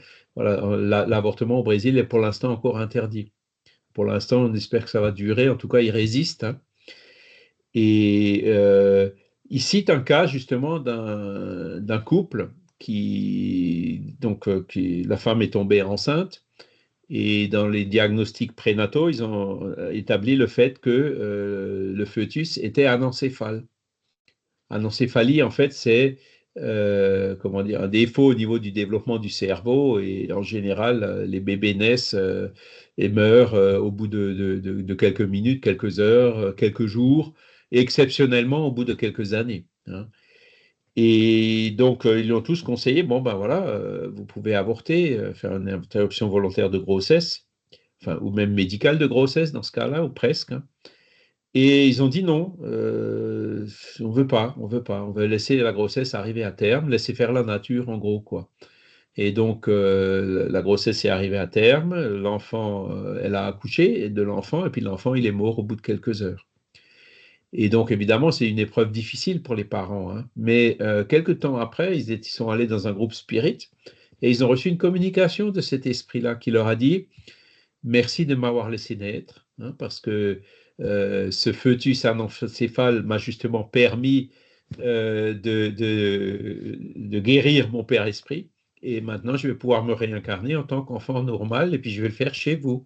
Et donc, la femme est retombée enceinte et elle a eu un enfant qui était parfaitement normal. Donc, vous voyez, même ce genre de choses, hein, un fœtus anencéphale, ben, peut avoir une utilité pour l'esprit, hein. Donc, il vaut mieux laisser faire la nature. Alors, obligé, je pense qu'on ne peut pas, hein, mais c'est quand même important de comprendre ces choses et ces processus, quoi, parce que le corps physique, c'est un outil, un instrument qui sert à l'évolution de l'âme, hein. Il faut vraiment le voir comme ça. Ce qui est important en nous, c'est l'âme, hein, ce n'est pas le corps physique. Et la réincarnation, c'est on prend temporairement un corps physique, matériel, qui nous sert de véhicule, qui nous sert d'outil pour l'évolution de notre âme. Voilà. C'est ça le but de la réincarnation. Donc voilà, ça c'est pour ce premier cours. Est-ce que vous avez des questions par rapport à cela? Est-ce que c'est clair? Charles, j'avais une question. Enfin, c'est plus une réflexion au sujet de la réincarnation par rapport à la notion de la pluralité des mondes habités. Oui. Si on prend, comment dire, on parlait de Camille Flammarion tout à l'heure. Quand il a fait ses études sur Mars, il était persuadé en fait que sur Mars il existait une vie, enfin il y avait ces fameux canaux, Ça. tout ça. Bon, depuis 10 ans, il y a plusieurs sondes là qui crapahutent sur Mars, qui nous envoient des images magnifiques, mais bon, magnifiques d'un monde qui est complètement désertique, avec, ceci dit, peut-être éventuellement des traces d'une vie, mais vraiment à l'état extrêmement basal. Donc, par contre, les sondes voyageurs, entre autres, et tous les satellites qui ont exploré le système solaire montrent en fait des planètes. Alors, sans parler des planètes gazeuses, c'est pas la peine, hein, Saturne, Jupiter, Uranus, Neptune, tout ça. Mais sur les planètes telluriques, qu'en fait, les conditions de vie ne sont pas, enfin, les conditions de ces planètes ne sont pas favorables à l'apparition d'une vie, ou alors d'une vie qui serait basée sur autre chose que celle sur Terre. Cette réincarnation est-elle possible sur d'autres mondes habités? Oui, bien sûr. Je pose la question parce que je vais me faire crier, parce que j'ai un petit côté, c'est pas que j'ai un côté pessimiste, mais je ne pense vraiment pas que la Terre ne deviendra un paradis un jour. C'est dû justement à notre humanité dans l'état actuel des choses. Je pense que la Terre restera un monde assez primaire, et qu'une maternelle ne deviendra jamais une université, quoi. Ceci dit, une fois qu'effectivement on a peut-être dépassé cette cette condition essentiellement basée sur le matériel? Est-ce qu'il est possible éventuellement de se réincarner dans un autre monde ou sur une autre planète? Oui, bien sûr, bien sûr. Alors, Flammarion, à l'époque, c'est sûr, avec les lunettes qu'ils avaient, Oui, ils oui, voyaient sur Mars des taches, donc des oui. canaux, des continents, des mers. Mais c'est parce que c'est les instruments qu'ils avaient à l'époque, hein, Ceci dit, il qui, ne s'est pas trompé de beaucoup, hein, parce que quand même les sondes qui explorent Mars depuis une dizaine d'années confirment effectivement qu'il y a probablement eu des écoulements d'eau et des choses comme c'est ça. ça. Il avait eu une intuition qui était très juste, hein. Mais en fait, ce qu'ils voyaient, c'était les reliefs, les ombres, hein, et Oui, qu'ils arrivaient à peu près à détecter. Bon, après, ils ont introduit assez rapidement, déjà à l'époque de Camille Flammarion, l'analyse spectrale. Donc, ça permettait de détecter s'il y avait de l'oxygène, s'il y avait de l'hydrogène, oui, de l'azote, s'il y avait du carbone, hein, mais effectivement, à l'époque, Flammarion pensait qu'il pouvait effectivement y avoir la vie sur Mars, donc les Martiens. Il a un livre qui parle de ça, hein, c'est La pluralité des mondes habités, hein, mhm, où il observait les différentes planètes qui étaient observables, hein, donc celles du système solaire, et encore, donc Mars qui est relativement proche de la Terre, il avait du mal à l'observer. Alors, bon, Uranus, c'était encore plus petit dans les lunettes qu'ils avaient à l'époque, hein. Maintenant, aujourd'hui, la science a évolué, notamment ces dernières décennies. On parle maintenant d'exoplanètes.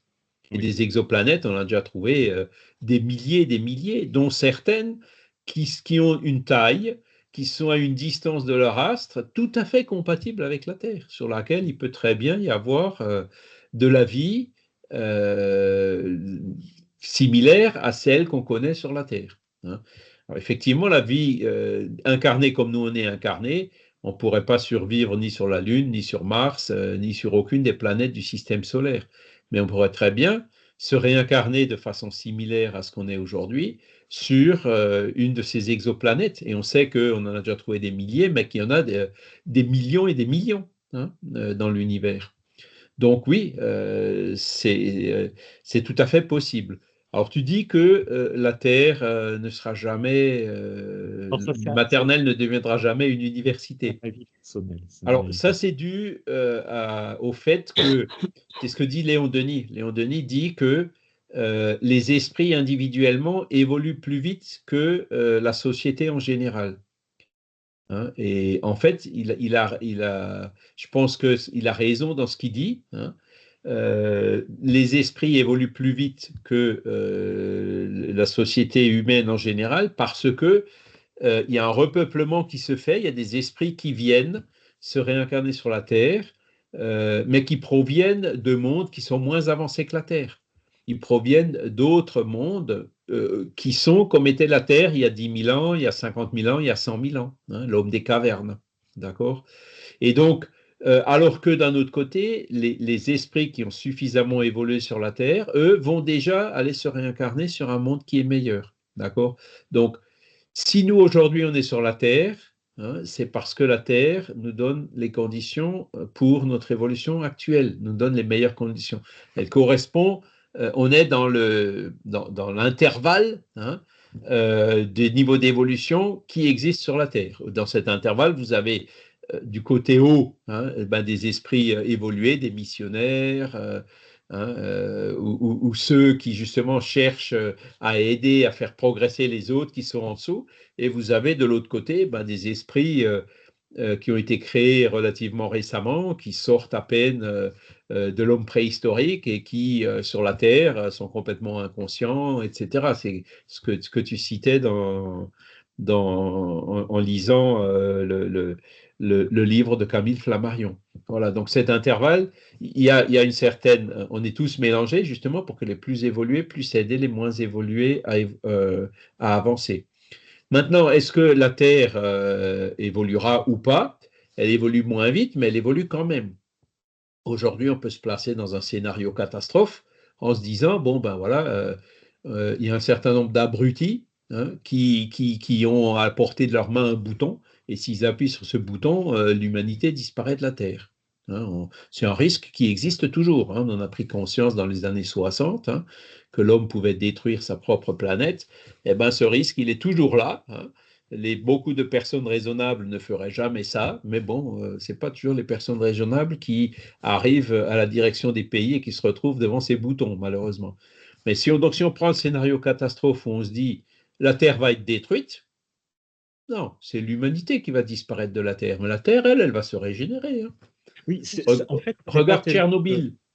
Oui, Tchernobyl, ils sont allés faire des études là-bas.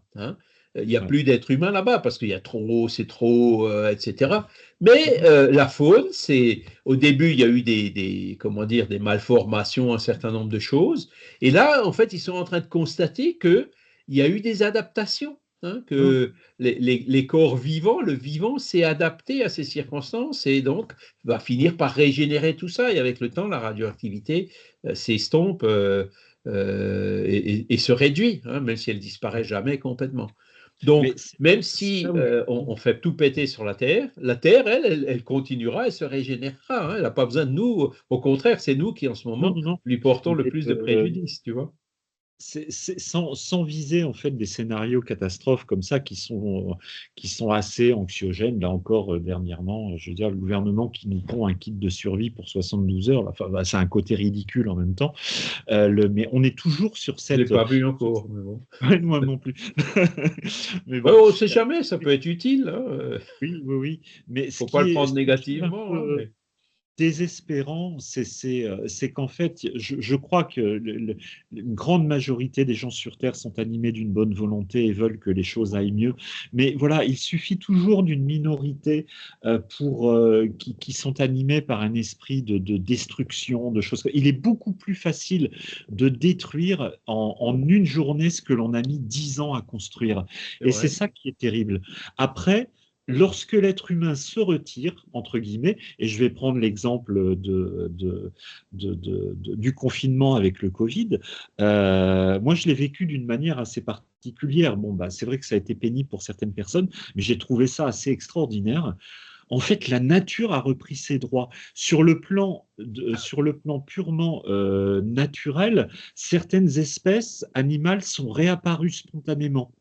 Bon, elles existaient déjà, mais on voit qu'en l'espace de quelques mois, à peine un an, qu'est-ce qui reprend ses droits? Ses droits, c'est la nature. Ben voilà. Donc j'ai trouvé ça magnifique, quoi. Et puis bon, même si temporairement l'être humain ne peut pas survivre sur la planète, aussi il faut rester, alors c'est pas 72 heures, c'est plutôt une trentaine d'années enfermés dans des abris anti-atomiques, comme ils en ont d'ailleurs. Moi, j'habite à côté de la Suisse, là. Donc, en Suisse, depuis les années 70, il y a des lois qui disent que chaque Suisse doit avoir une place dans un abri anti-atomique, avec tout qui est organisé, des bouteilles d'oxygène, des provisions, etc., pour tenir, pas 72 heures, mais 30 ans, quoi. Bon, alors, certes, mais bon, moi, 30 ans, je vais mourir dans un trou, autant mourir tout de suite sous la bombe, quoi. Enfin, bon, voilà. Il vaut mieux, effectivement, prévenir. Et tu dis, c'est une minorité. Qui nous pose problème sur la Terre. Mais cette minorité, il ne faut pas oublier que le président actuel qu'on a aux États-Unis, il a été élu. Ah oui. Donc, il a eu plus de 50% des voix. Donc, c'est peut-être une minorité, mais qui a été élue par une majorité. Alors, je pense qu'aujourd'hui, beaucoup de gens commencent à réfléchir un peu en se disant « Oups, est-ce que je n'aurais pas fait une bêtise ?» Mais ça prouve que dans une société, même d'un pays développé comme les États-Unis, il y a une moitié des gens qui sont vulnérables, qui sont manipulables, qui ne réfléchissent pas comme ils devraient, ou qui se focalisent sur des promesses matérielles irréalisables, ou j'en passe. Et c'est ça, en fait, tu vois, donc ce n'est pas une minorité, ça correspond, en fait, au niveau moyen d'évolution sur notre planète. Et en France, on n'est pas beaucoup mieux. Faut pas, on voit le bazar que c'est actuellement. Donc voilà. Non, c'est pour ça qu'il faut qu'on réfléchisse en disant qu'est-ce qu'on veut pour l'avenir? Est-ce qu'on veut des systèmes égoïstes? Est-ce qu'on veut de la consommation à outrance? Est-ce qu'on veut un irrespect total de notre planète, quoi, exploiter à fond, aller piller des pays qui sont encore vierges sous les glaces, comme le Groenland ou autre. Qu'est-ce qu'on veut? Qu'est-ce qu'on veut pour notre société, pour le futur? Et c'est à ça qu'il faut qu'on réfléchisse. Hein. Mais bon, là, on est encore effectivement une minorité à se poser ces bonnes questions, quoi, et à vouloir effectivement changer, quoi. Hein. Parce qu'on est quand même enfermé dans un système. On a dit, bon, ben, voilà, il faut travailler pour pouvoir manger et tout. On est quand même dépendant d'un système financier qui, à mon avis, est totalement irréaliste, hein, qui est au bord de l'effondrement euh, parce que une croissance à 3% ad vitam aeternam, ça ne fonctionne pas sur une planète dont les ressources sont limitées. Hein. Et après, bon, moi j'aime bien quand je réfléchis à ce genre de truc, je me rappelle de mon grand-père, hein, parce que il a consacré beaucoup de temps à nous, on parlait beaucoup avec lui, il nous expliquait quand il était jeune, hein, qu'il fallait faire les foins. Il y a tout le village, y compris les enfants, qui allaient avec la faux moissonner à la main. Et ben, en récompense, ils récupéraient le blé qui leur servait pour l'hiver ou pour 6 mois. Tout fonctionnait comme ça, quoi. On sait qu'il peut y avoir des systèmes alternatifs à ce système aujourd'hui qui devraient être revus. Hein. Et pour ça, je vous conseille un livre. C'est le livre de la bande dessinée qui s'appelle Un monde sans fin de Jean Covici, je ne me rappelle plus de son prénom maintenant, Jean Covici, et un dessinateur qui était avec lui. Et c'est très très intéressant parce qu'il montre que bah, aujourd'hui on est vraiment comme les singes là, hein, on ne veut pas voir la réalité. Hein. La nature qui nous dit attention, stop, vous allez trop loin. Et nous, ah non, quoi, tu as entendu quelque chose? Non, non, il faut de la croissance, il faut du pouvoir d'achat, il faut ci, il faut ça. Hein, on fait comme si on comprenait rien. Et en fait, on est en train d'aller droit dans le mur. Hein. Donc, il va falloir effectivement un moment, ben, de gré ou de force, changer toutes ces visions. Et c'est à ça qu'il faudrait qu'on travaille aujourd'hui ici sur la Terre. Hein. Mais voilà, il y a encore de la résistance. Il y en a une majorité de personnes qui votent des individus qui vont dans le chemin, dans le sens complètement opposé. Voilà. Mais ce qui est clair, c'est que la Terre deviendra un jour un monde meilleur. Ça peut encore prendre plusieurs siècles. Hein. Elle a quand même progressé pas mal depuis le monde des cavernes et elle va continuer à progresser. Hein. Voilà, donc faut y travailler calmement, hein, on va y arriver, mais il ne faut pas non plus, comme tu dis, Franck, hein, on a des bouées de secours. Si jamais nous on avance plus vite et que on n'est pas obligé de rester ici puisque ça avance moins vite, eh ben, on peut aller faire le saut vers un autre monde meilleur, quoi. Hein. Donc cette transmigration des esprits dans la réincarnation nous donne aussi une vision rassurante sur l'avenir.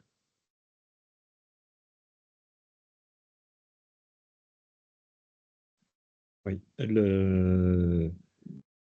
Après, je veux dire, faut pas tomber non plus dans le travers de se dire, ouais, voilà, je suis conscient de tout ça, donc je suis meilleur que les autres. C'est faux complètement. Hein. On est tous dans le même bateau et on n'est pas forcément meilleur que les autres. C'est C'est de l'orgueil.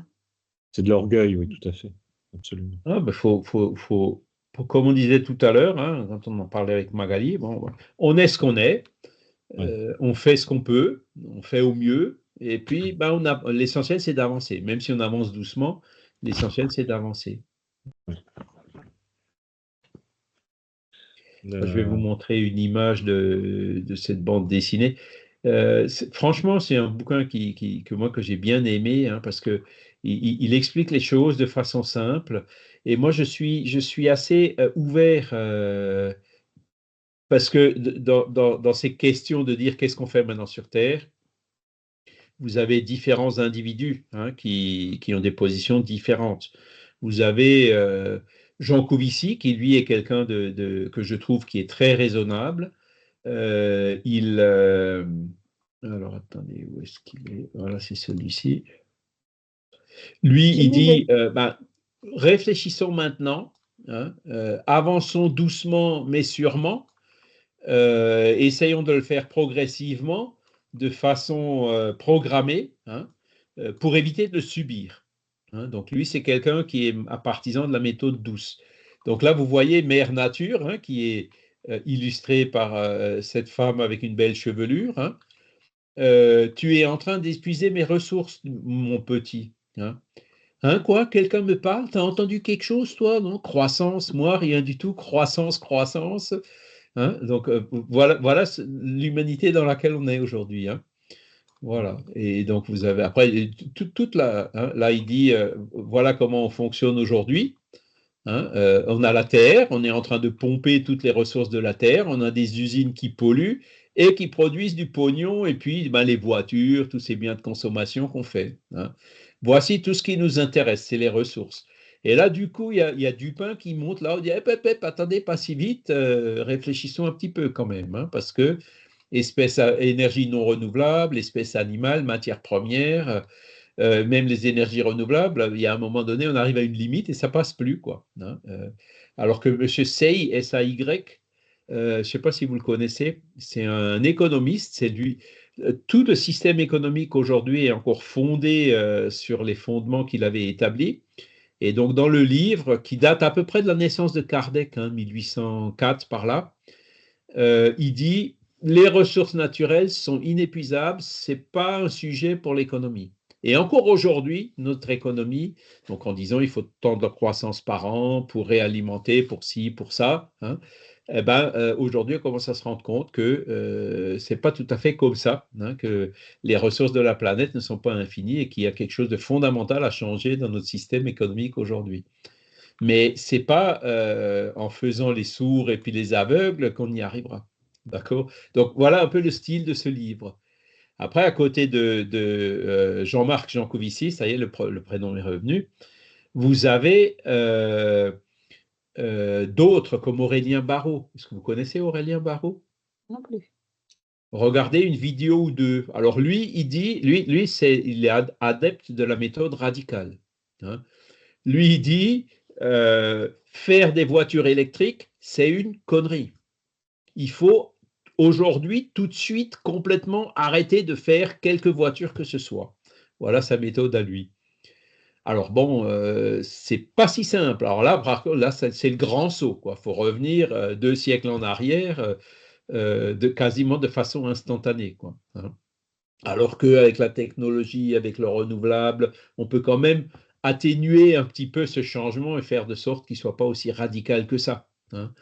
Donc voilà, donc il y a la méthode douce et la méthode dure. Il y a notamment une vidéo d'Aurélien Barraud qui circule pas mal sur les réseaux sociaux où il commente le spatial. Hein, les gens qui commencent à faire du tourisme spatial, donc avec, je ne sais pas, c'est Elon Musk et puis Jeff Bezos ou je ne sais qui, là, qui commencent à... Hein, il y a des gens qui font du tourisme. Parce que, effectivement, en termes écologiques, c'est ce qu'il y a de pire. Hein. On dépense des horreurs en gaz carbonique, en ressources, pour aller voir quoi? Ben, l'espace, le vide, quoi. Hein, et donc, Aurélien Barraud, il a des commentaires qui sont assez euh, marrants, assez caricaturaux, disons, sur ce sujet-là. Voilà. Vincent? Je voulais juste, si vous avez un peu de temps, pardon, je vais proposer d'aller voir, en fait, les conséquences de ce monde qu'on vit sont les conséquences de la vision qu'on a du monde. Et on a remplacé la vérité par la propagande. Et la personne qui a permis ça, de remplacer la vérité par la propagande, c'est Edward Bernays en Amérique. Cet Edward Bernays était un neveu par alliance de Freud, et il a manipulé la population pour pousser la consommation, pour faire en sorte que la vision du monde des puissants soit la vision du monde de tous les gens, alors que ça les dessert.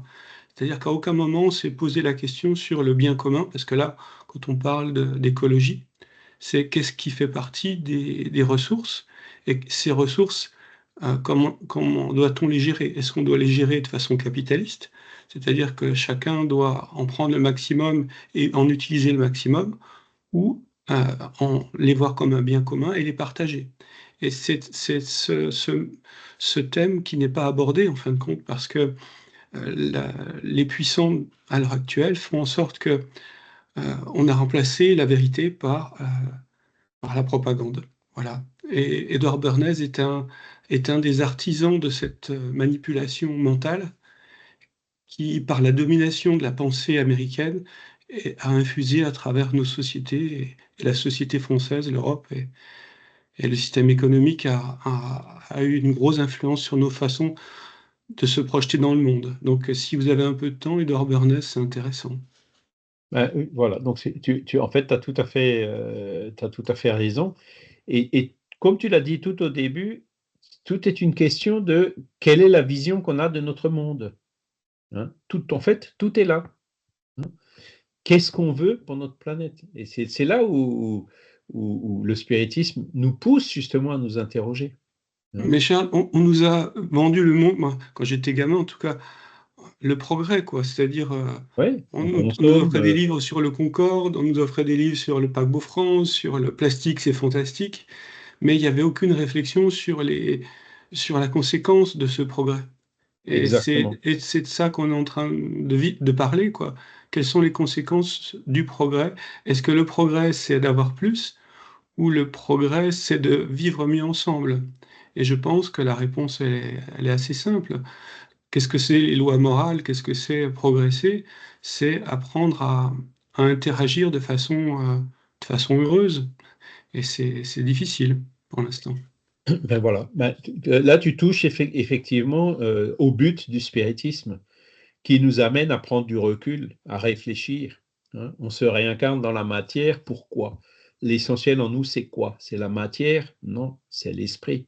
Je le dis et je le répète tout le temps. Monsieur Trump, Monsieur Musk ou moi ou n'importe qui, le jour où on nous mettra dans une boîte, on n'emmènera pas un seul centime, on n'emmènera pas un seul atome matériel avec nous. Qu'est-ce qu'on va garder pour l'éternité? C'est notre âme. Hein. Tout ce qui est matériel, il faut se dire, de toute façon, un jour, on va le rendre. D'accord?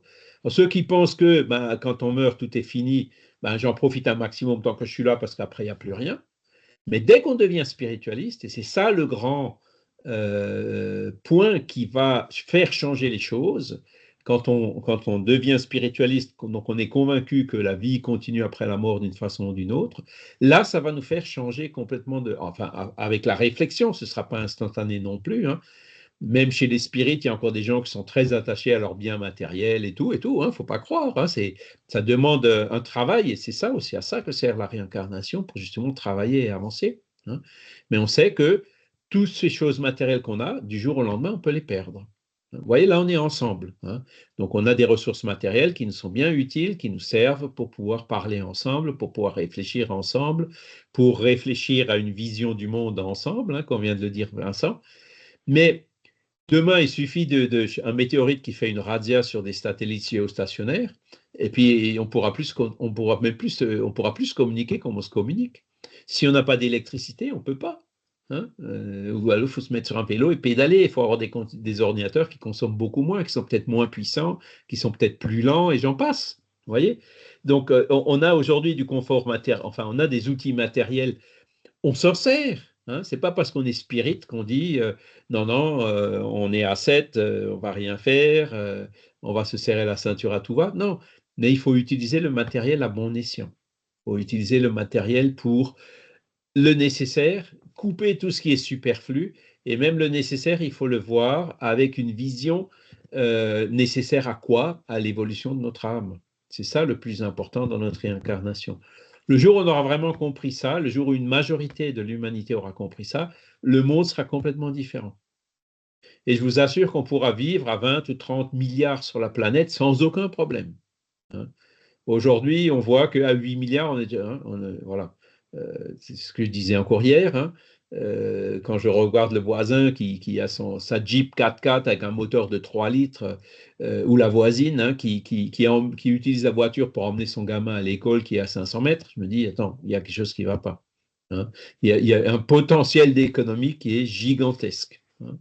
Et c'est ça qu'il faut que tout doucement, on se mette, qu'on le comprenne et qu'on arrive petit à petit à le mettre en pratique, en commençant par nous-mêmes, à donner l'exemple. Je vous ai mis aussi dans la conversation, je vois Christiane, merci, hein, nous met beaucoup de références.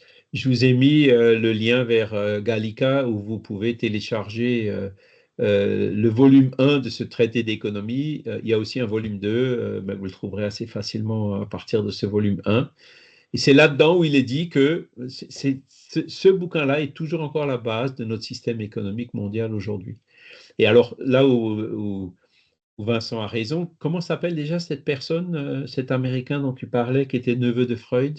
Alors, il est né en Autriche, en fait. Hein, et voilà, et c'est pas pour rien qu'il était neveu de Freud. Il est né en Autriche et c'est quelqu'un à qui on a demandé les premières manipulations de la pensée collective, en fait. Il y a un président américain qui s'est fait élire pour qu'il n'y ait pas de guerre en Amérique. Et puis malheureusement, il a dû retourner l'opinion pour pouvoir déclencher une guerre. Et donc, c'est Edward Bernays qui a créé une propagande pour manipuler l'opinion. Mais il ne s'est pas arrêté là. S'est pas arrêté là, ça a été beaucoup plus loin. C'est-à-dire que c'est lui qui est à l'origine, en fait, de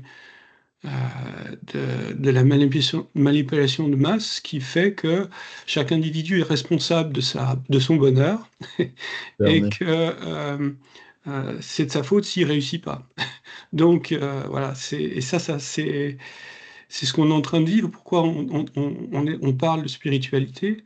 Parce qu'on nous a projeté dans un monde où chacun est responsable de son bonheur. Et si on n'y arrive pas, c'est qu'on n'est pas spirituel, et c'est qu'on n'est pas... Voilà. Et bon, je ne vais pas rentrer dans les détails, mais c'est très intéressant d'aller voir en fait cet homme qui a quand même eu une grosse influence sur nos façons de vivre. Alors maintenant, la question c'est, nous en tant qu'individus, à partir du moment où on est conscient de ça, hein, que la vérité est remplacée par la propagande, qu'est-ce qu'il faut qu'on fasse? Parce que cette propagande, on l'a subie 24 heures sur 24, 7 jours sur 7, j'exagère un peu, mais on est complètement, constamment, surtout maintenant avec les réseaux sociaux et tout. Comment est-ce qu'on peut réagir par rapport à ça? Il y a deux réactions possibles. La première, c'est de dire on nous ment, on nous raconte, hein, c'est les théories complotistes, c'est le rejet systématique de tout type d'autorité. Je pense que ça, c'est une réaction un peu à la Aurélien Barraud, qui est un peu extrême. Hein. Ou alors, il y a d'autres réactions qui consistent à dire, bon, ben, on va réfléchir, on va essayer de trouver d'autres systèmes de valeurs. Hein. Et ben, le spiritisme, c'est une des possibilités qui peut nous aider justement à cela. Hein, à relativiser les choses. Et à partir de là, ben, on comprend mieux la différence entre la vérité et la manipulation. Et à partir du moment où on comprend mieux, on pourra s'orienter selon notre libre arbitre, selon notre volonté, notre autonomie, vers la vérité plutôt que de se laisser embarquer dans la propagande. Même si on n'arrivera jamais 100% à résister et à s'affranchir de la propagande. Il ne faut pas non plus se faire des illusions. L'essentiel, c'est d'avoir des références solides auxquelles on peut s'accrocher. Alors, il y a les religions, il y a le spiritisme, il y a beaucoup d'autres courants spiritualistes, il y a peut-être d'autres courants d'idées, même non spiritualistes, qui peuvent aider dans ce sens, mais c'est absolument vers là qu'il faut qu'on aille. Hein, je crois que le premier pas, Charles, c'est quand même connaître notre histoire, savoir d'où on vient pour ne pas répéter nos erreurs.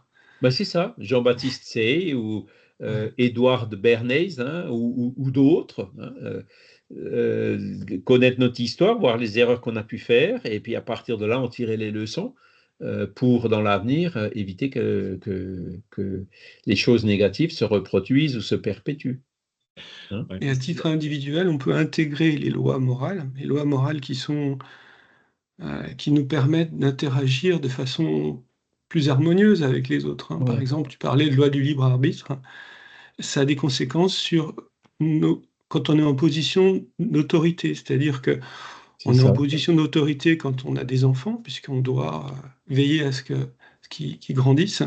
Et on doit pouvoir intégrer les lois du libre arbitre dans notre position de domination, parce qu'on est encore des mondes inférieurs où il y a une idée de domination sur des individus, sur les enfants, sur les employés et dans d'autres Donc, situations. quand on a une position d'autorité, on la transforme on abuse et on transforme en domination, quoi. Non, Et ça, c'est les lois morales, en fait, c'est une c'est rien d'autre histoire. que les lois naturelles, quoi. On ne tombe pas du ciel, Charles.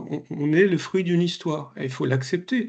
Ça n'empêche pas d'améliorer ses relations en intégrant des lois, comme par exemple la loi du libre arbitre, dans, dans, dans une façon d'interagir avec les autres de façon plus harmonieuse. Ça veut dire quoi? Faut utiliser des exemples tout simples. Soit on impose les choses en disant c'est moi le chef et c'est toi qui obéis, soit on propose à la personne qui est en face de nous de dire voilà, j'ai un projet, est-ce que ce projet, tu es prêt à travailler dans ce sens? C'est ça, ouais, c'est C'est pas la le même chose. leadership par rapport à l'autorité du chef, quoi. Mm. Le leadership, c'est celui qui entraîne justement par son On, exemple, en fait, avant tout. on utilise beaucoup de mots qui sont des mots valises, qui ont des interprétations très, très multiples en tout cas, et qui ne nous permettent pas de nous comprendre bien. Il faut faire attention aux mots. Mhm. Voilà. Oula, il est déjà 9h39. Est-ce que vous avez encore des questions, des commentaires par rapport à ce thème de... Alors, c'est le premier module, hein, il y en aura 3 autres encore qui vont suivre. Donc, on pourra, je pense, assez facilement compléter notre analyse de cette question qui est quand même assez fondamentale. Mais là où je suis quand même satisfait, c'est que autant à l'époque de Kardec et autant dans les pays anglo-saxons, il y a une résistance extrêmement forte à la réincarnation, autant le sentiment que j'ai, c'est que dans notre société aujourd'hui, eh ben, il y a beaucoup de gens qui acceptent la réincarnation de façon très, très, très naturelle. Je suis assez surpris par ça. Et je pense que c'est grâce à l'influence du bouddhisme, des religions orientales qui parlent de ces notions, qui font que petit à petit, les Occidentaux acceptent de plus en plus naturellement aussi cette idée, quoi. Mais ça n'empêche pas qu'il faut quand même, comme on essaie de le faire aujourd'hui, la présenter d'une manière que chacun puisse comprendre. Et c'est une fois qu'on aura compris que là, la conviction sera vraiment enracinée. Les expériences de mort imminente, comme Raymond Moody a écrit ce livre, La vie après la vie, euh, c'est quand même le premier pas vers une compréhension de ce que nous sommes. C'est-à-dire que c'est une compréhension du fait que quand certains font des morts provisoires, ils expliquent ce qui s'est passé pour eux dans ce temps de mort provisoire, et qu'en fait, ça ne s'arrête pas. Et ça a aussi été un déclencheur très important. Il y a beaucoup de vidéos sur les expériences de mort provisoire, les NDE, les EMI, qui ont été la porte vers une compréhension de la vie après la vie. Et c'est là où on voit cette providence divine, hein, ce phénomène qui, avec les progrès des techniques de réanimation, la multiplication des témoignages, voilà, merci mon Dieu, hein, et on a parlé du Covid tout à l'heure, qui a aussi, qui nous a aidé justement à réfléchir. Et puis c'est vrai que les expériences de mort imminente, c'est un des phénomènes le plus génial, hein. On peut difficilement imaginer mieux pour convaincre qu'on a autre chose que juste un corps matériel, hein. Et ça, c'est le premier pas à faire vers la spiritualité. Se convaincre déjà qu'on a chacun une âme. Christiane? Oui, juste un mot pour vous dire que moi, j'ai connu Lobsang Rampa, qui était un moine tibétain, Ah oui. et il avait la notion, c'est comme ça que j'ai connu la notion de karma. Et quand vous comprenez la notion de karma, vous savez qu'il y a réincarnation. Voilà, karma, enfin, le karma, c'est la loi de cause à effet, la loi d'action et de réaction, quoi, qui est proche, hein, des notions spirites, à une exception, c'est que le karma a un côté un peu fataliste. Le spiritisme, la loi d'action et de réaction, c'est pas tout à fait comme ça, hein. Et pour caricaturer cette image, c'est que en Inde, vous avez un indigent qui est dans la rue, et puis l'Indien, enfin certains Indiens, qui ne sont pas tous comme ça, disent surtout ne l'aide pas parce que tu vas interférer dans son karma. Hein. Les Alors que le intouchables. spiritisme, lui, il est différent. Il dit, c'est peut-être toi qui es là parce que entre guillemets, son karma est fini et c'est peut-être toi qui es là pour justement l'aider à sortir et à passer à autre chose. Donc, c'est un peu la différence entre ce karma un peu autoritaire et puis cette loi de cause à effet qui est certes, c'est une loi naturelle qui est ce qu'elle est, mais qui sans avoir ce côté fataliste et autoritaire. Justement, excusez-moi, je parle beaucoup de Camille Flammarion, mais à la fin de son livre La mort et son mystère, il va d'ailleurs utiliser le mot karma, et il va préciser le mot karma au sens théosophique, justement pour se démarquer un petit peu de ce côté un peu loin, implacable des, comment on appelle ça en Inde, les intouchables, où au final, c'est une catastrophe, quoi. Finalement, on a ce qu'on mérite et puis faut pas aider les gens parce que ça irait contre leur karma. Ce qui, je trouve, est une vision assez calamiteuse de la notion de karma à ce moment-là. C'est justement le travers dans lequel on peut tomber en prenant le karma dans ce sens fataliste, quoi. Ouais. Et puis après, il y a les castes, il y a toutes les autres conséquences qu'on peut observer. Hein. Mais Franck, c'est bien. Tu veux pas nous écrire un petit article d'une ou deux pages là sur Camille Flammarion parce que c'est Charles, son je sais pas anniversaire là, c'est 100 ans de sa mort. Charles, je ne sais pas si tu te rappelles, mais c'était il y a 2 ans, je crois, on avait discuté avec Gimon et je t'avais tendu une perche en disant ça serait bien de faire un truc sur Camille Flammarion, quoi, parce que j'ai fait 2 trucs en fait. J'ai fait sa biographie. ouais. Donc, qu'on va publier dans la revue Spirit. Hein, l'article, là, il est déjà à la relecture. Mais après, bon, on peut continuer à publier des articles de et sur Camille Flammarion, notamment, par exemple, sur la conclusion de La mort et son mystère. Hein, ça peut faire un article de quelques pages qui peut être très intéressant.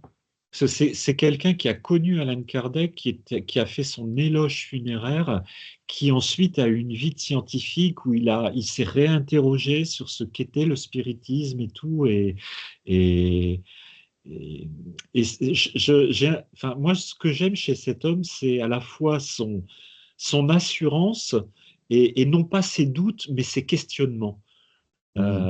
C'est quelqu'un qui a posé les bonnes questions, justement, sur spiritisme ou science, parce qu'il est au 19e siècle. Et c'est pour ça qu'en fait, même s'il est enfin à cheval entre le 19e et le 20e siècle, et ça fait partie de ces grands hommes, ces grands penseurs qui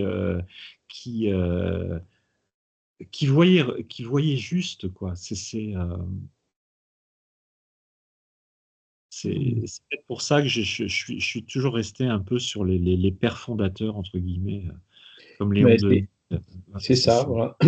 Et Flammarion, bon, c'est vrai qu'il est resté il avait un doute légitime, hein, il n'était pas systématique, ni il était loin d'avoir cette crédulité aveugle aussi. Mais bon, il est venu 2-3 fois se communiquer à nous en disant « Ne doutez pas comme j'ai douté ». Donc, sans doute, il allait quand même un peu trop loin, hein, parce que voilà, il doutait par rapport à sa propre médiumnité. Je suppose qu'ils ont eu pas mal de conversations avec Kardec, hein, quand il était encore tout jeune sur le sujet, hein, quand il disait « Non, mais ces trucs de Galilée, j'ai très bien pu écrire ça moi-même parce que j'avais déjà les connaissances pour ça. » Et Kardec qui lui répondait « Non, c'est justement parce que tu as les connaissances nécessaires que Galilée s'est communiqué par toi. » Hein, c'est là où il a gardé ce doute pendant toute sa vie, sans pour autant rejeter le phénomène médiumnique. Hein, c'est là où le doute, en fait, a permis qu'il soit resté fortement reconnu dans un milieu scientifique. Donc, je pense que c'était ça, sa mission. Mais voilà, nous, pour le spirit, il y en a qui sont mitigés en disant il n'est jamais sorti de son doute, quoi. Bon. Je cite quand même pour les personnes qui sont intéressées, donc l'œuvre complète, la trilogie a été, c'est d'ailleurs la trilogie du centenaire, hein, l'édition du centenaire qui a été rééditée. Bon, ça fait effectivement quasiment 1000 pages, quoi, mais c'est passionnant. Et il est intégral? Oui, tout à fait. Oui, tout à fait. Hein, parce que les bouquins, alors c'est vrai que les bouquins dans le temps, il y avait beaucoup de marge et tout. faisaient quand même 400 pages chacun, et 3 fois 400 Ah ouais. pages, ça fait plutôt 1200 ou un peu Alors, plus. c'est écrit petit. En fait, non, j'étais un peu, j'étais un peu marseillais là. Ça fait 770 pages, mais c'est écrit petit, hein. Donc voilà. Ouais, ben Et ça voilà, ils ont avant réussi, la mort, d'accord. pendant la mort, après la mort, et dans une édition qui est très bien faite. C'est les éditions Fantaisium. Je pense qu'elle est encore disponible. C'est un petit éditeur. Camille Flammarion, La mort et son mystère, 100 ans, édition du centenaire. Donc là, C'est pas vous celui voulez- qui est mis Oui. dans la conversation? Ouais. C'est lui pardon? que j'ai mis? Si vous les voulez en PDF, vous pouvez Oui, les avoir, hein. Ils sont j'ai- sur l'encyclopédie Spirit. Ah oui, ah oui. Et c'est surtout enfin, moi, ce qui m'a interrogé, c'est le dernier chapitre, quoi, où en fait, sur la base de tout ce qu'il a pu démontrer sur les phénomènes avant la mort, pendant la mort, après la mort, mais en fait, il va ouvrir le questionnement à,